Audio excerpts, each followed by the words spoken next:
10 secrets to overcoming fear, getting unstuck, and living your best life after COVID-19. Chapter 4, Proximity. Whoever walks with the wise will become wise. Proverb. Proximity, nearness in place, time, order, occurrence, or relationship. Proximity.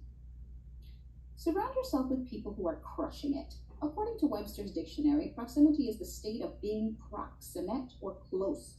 One thing that I did while being stuck that you must be doing as well was staying in hiding regarding the problem. The death of a loved one, the divorce, the fear of failure, whatever that thing is for you, I understand that weight makes us feel like we are being held down like a balloon when it gets popped or held back from where you expected to be by now. We must begin to find the people that have what we want and talk with them about how to get it. So, if the person that we are consulting with about being a beautician of $1 million salon is not a beautician of $1 million salon, then that person does not qualify for proximity. Lean in closely as I explain this most important point because I don't want you to miss it.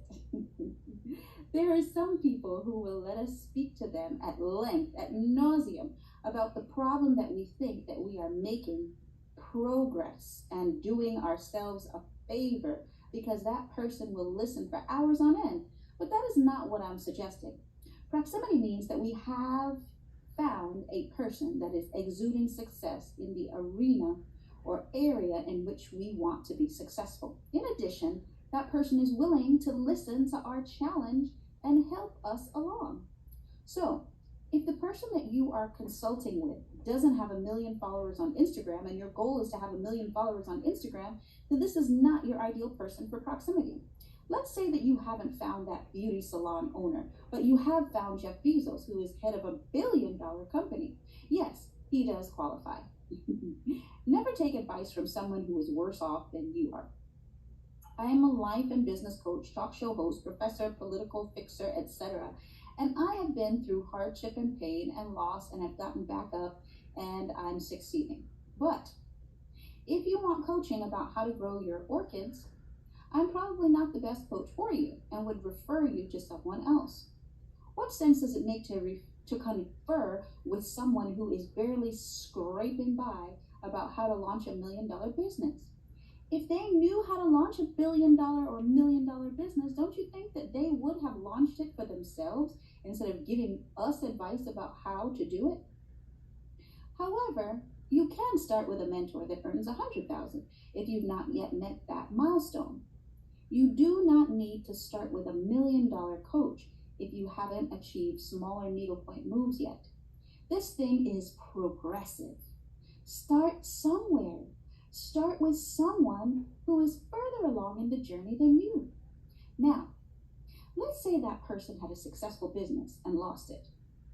Is this person still a good resource? Yes, absolutely. They did it so they can tell you how to do it and the pitfalls so that you don't end up losing it all.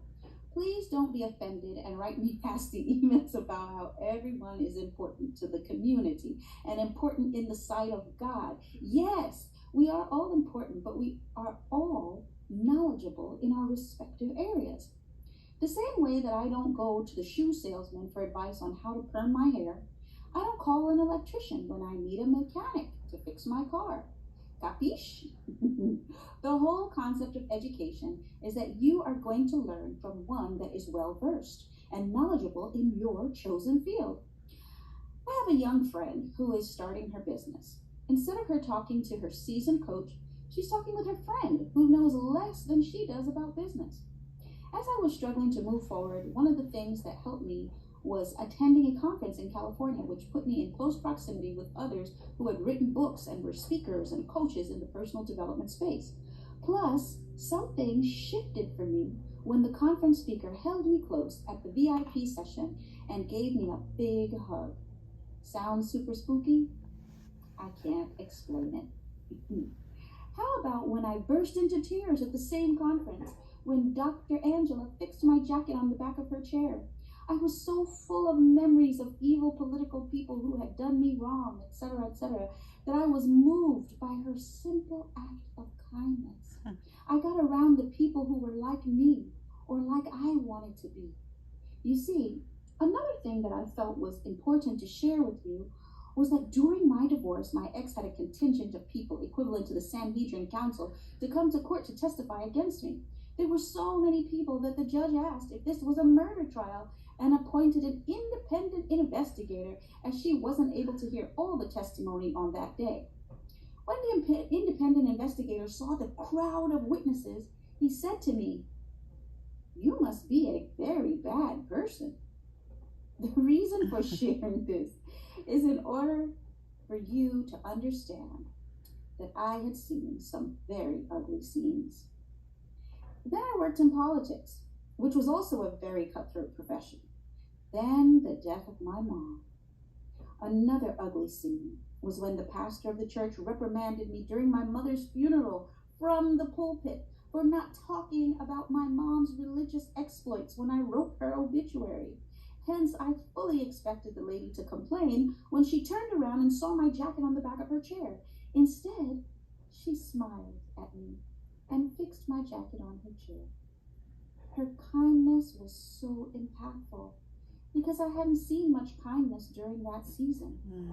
What I didn't know was that I was surrounded by people who were dedicating themselves to being positive, uplifting agents in the world. Ever since that conference, I was reminded that despite the hurt and the pain, there are so many good, kind, loving, and helpful strangers in the world. I am embarrassed to say this, but at that time, I was scared of even attending the conference, scared that they were going to get me down there in California where there was no one to protect me. No one would know where I was if something happened. I was definitely on the conspiracy train and drinking that they're out to get me Kool-Aid. All I had to do was tell a friend or family member that I was going to a conference. I am sharing this because sometimes we can think silly thoughts and become paralyzed by fear instead of moving forward. Being in close proximity with others who are moving forward and attending conferences helps us to get unstuck. I want you to understand that I was definitely stuck. I had not worked for 3 years because I wasn't sure of what I wanted to do next. I knew that I didn't want to go back to the former career, but I didn't want to pick the wrong one moving forward.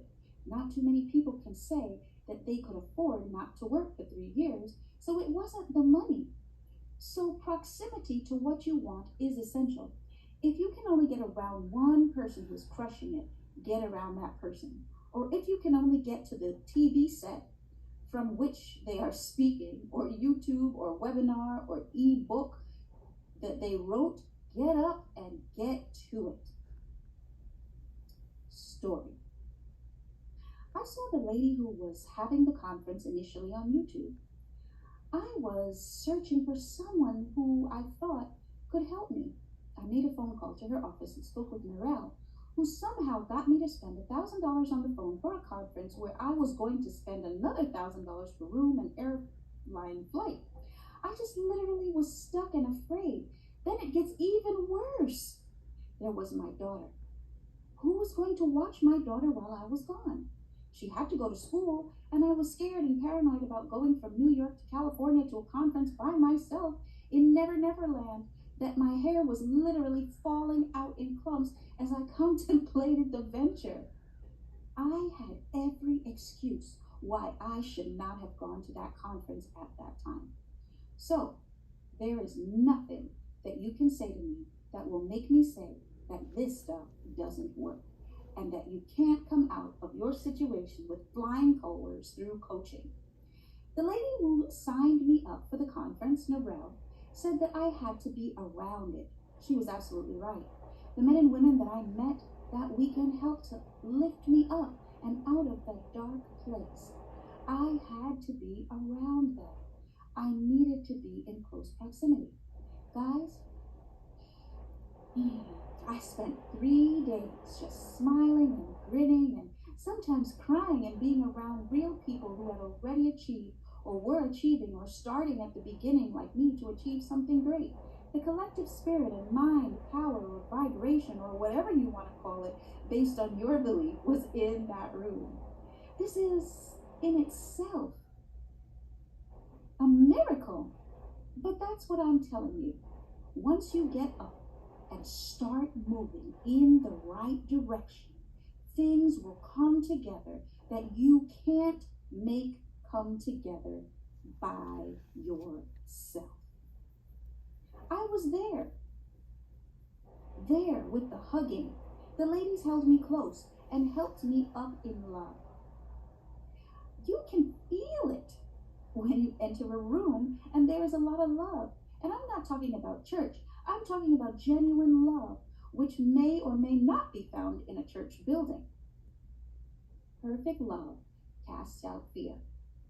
If you are stuck or living in fear, be open to allowing yourself the opportunity where you can find some loving, caring, helpful people who want to work with you to get there.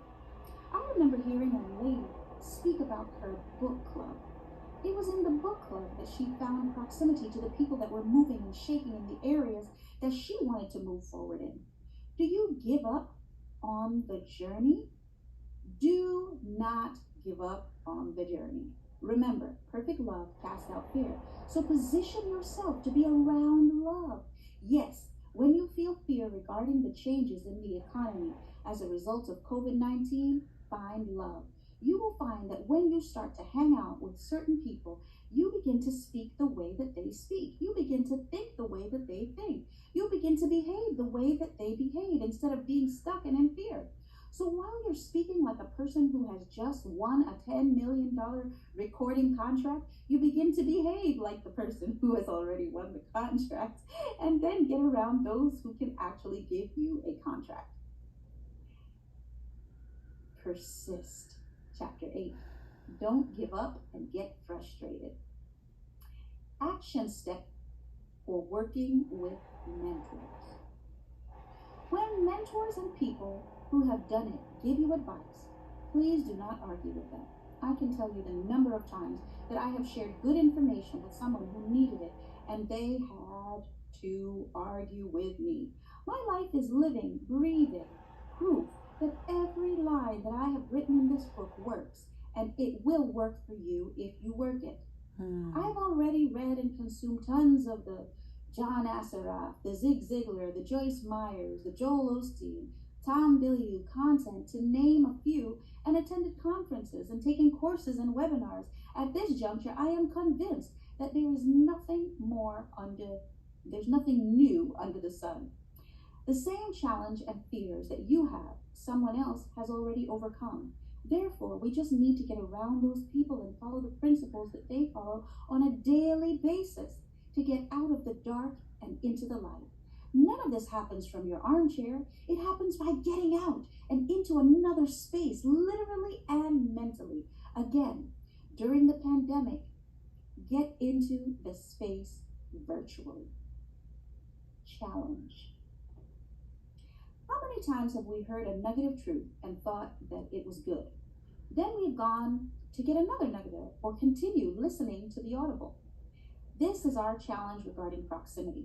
When we get around a person who is of wisdom or a book that provides insight, write it down and implement it. Yes, stop the tape, put down the book, pause the webinar, and implement that one item. Do not get on with the next item until implementing that one item and reviewing the results to see if it has worked and changed anything in our lives or not. If it's not working, then try something else. What sense does it make to read an entire book and then realize this book was not a fit for me? There is a proverb that says, it's better to have one truth and walk it out than to know a lot of truths but never use any of them. Just try the secret that I'm giving. If it doesn't work for you, then try something else. I am not one for complex, convoluted advice. So if it sounds too complicated, it probably is not going to work for you.